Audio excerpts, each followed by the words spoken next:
आकाशवाणी रांची से प्रस्तुत है प्रादेशिक समाचार।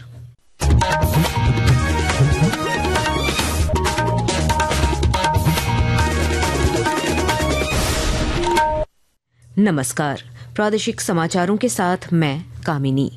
प्रधानमंत्री नरेंद्र मोदी ने कहा है कि देश में डिजिटल कनेक्टिविटी अब कोई विशेषाधिकार या विलासिता नहीं, बल्कि सभी के जीवन का अभिन्न अंग है। श्री मोदी ने आज नई दिल्ली के यशोभूमि में एशिया के सबसे बड़े दूरसंचार, मीडिया और प्रौद्योगिकी कार्यक्रम इंडिया मोबाइल कांग्रेस 2025 के 9वें संस्करण के उद्घाटन में यह बात कही।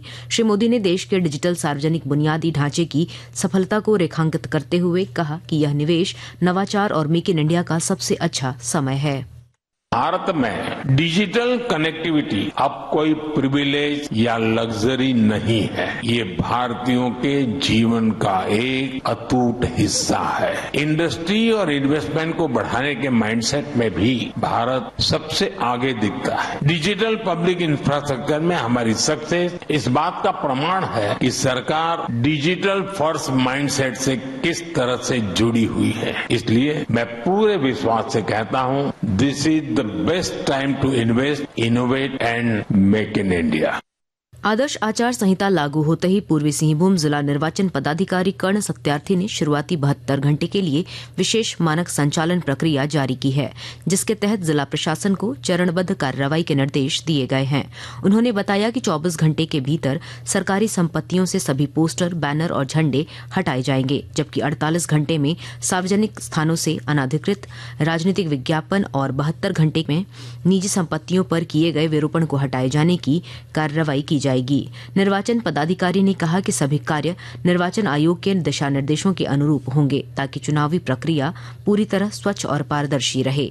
पाकुड़ में कृषि उत्पादन बाजार समिति परिसर में दत्तोपंत ठेंगड़ी रोजगार मेले का आयोजन किया गया। मेले में मुख्य अतिथि विधायक निशात आलम और उप विकास आयुक्त महेश कुमार संथालिया उपस्थित रहे।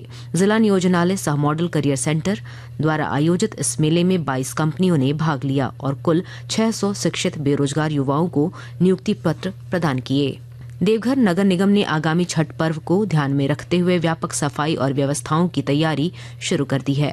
आयुक्त रोहित सिन्हा ने बताया कि नगर निगम क्षेत्र के 48 घाटों पर जल निकासी, प्रकाश व्यवस्था और कचरा निस्तारण कार्य प्राथमिकता के आधार पर किया जाएगा। उन्होंने दीपावली से पहले प्रमुख घाटों की सफाई पूरी करने का निर्देश दिया और कहा कि तैयारियों में किसी भी प्रकार की लापरवाही बर्दाश्त नहीं की जाएगी। प्रादेशिक समाचार आप आकाशवाणी रांची से सुन रहे हैं। पूर्वी सिंहभूम जिले के 10 गांवों को प्रधानमंत्री सूर्य घर मुफ्त बिजली योजना के तहत मॉडल सोलर विलेज के रूप में विकसित किया जाएगा। विस्तृत ब्यौरा दे रहे हैं हमारे संवाददाता।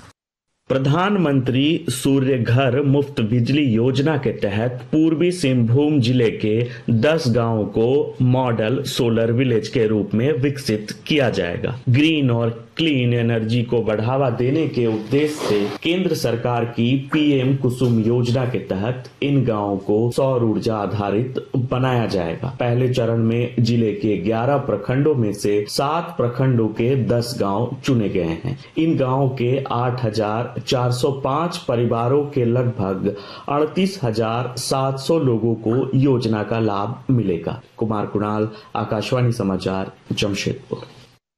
कोडरमा के चंदवारा थाना क्षेत्र के मदनगुंडी में सड़क हादसे के बाद उपायुक्त ऋतुराज ने अपने वाहन से घायलों को सदर अस्पताल पहुंचाया।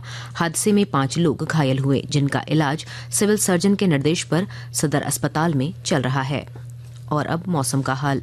मौसम विज्ञान विभाग ने अगले 3 घंटों के अंदर गुमला, सिमडेगा, पश्चिम सिंहभूम, गढ़वा और पलामू जिलों के कुछ हिस्सों में हल्के से मध्यम दर्जे की गर्जन के साथ वर्षा और तेज हवा चलने की चेतावनी जारी की है। विभाग ने लोगों से सावधानी बरतने, पेड़ों के नीचे या खुले स्थानों में शरण नहीं लेने और किसानों को खेतों से दूर रहने की सलाह दी गई है। खेलो झारखंड के तहत पश्चिमी सिंहभूम जिले के 25 विद्यालयों के लगभग 49 चयनित खिलाड़ी आज रांची के लिए रवाना हुए, जहां वे ताइक्वांडो, वुशु और तैराकी प्रतियोगिता में हिस्सा लेंगे। जिला प्रभारी सुभाष हेम्ब्रम और पूर्व मंत्री बड़कुंवर गागराई ने खिलाड़ियों को शुभकामनाएं देते हुए जिले का नाम रोशन करने की अपील की। इसके साथ ही आकाशवाणी रांची से प्रादेशिक समाचार का ये बुलेटिन समाप्त हुआ। अगला प्रादेशिक मुख्य समाचार शाम 4 बजे प्रसारित किया जाएगा। नमस्कार।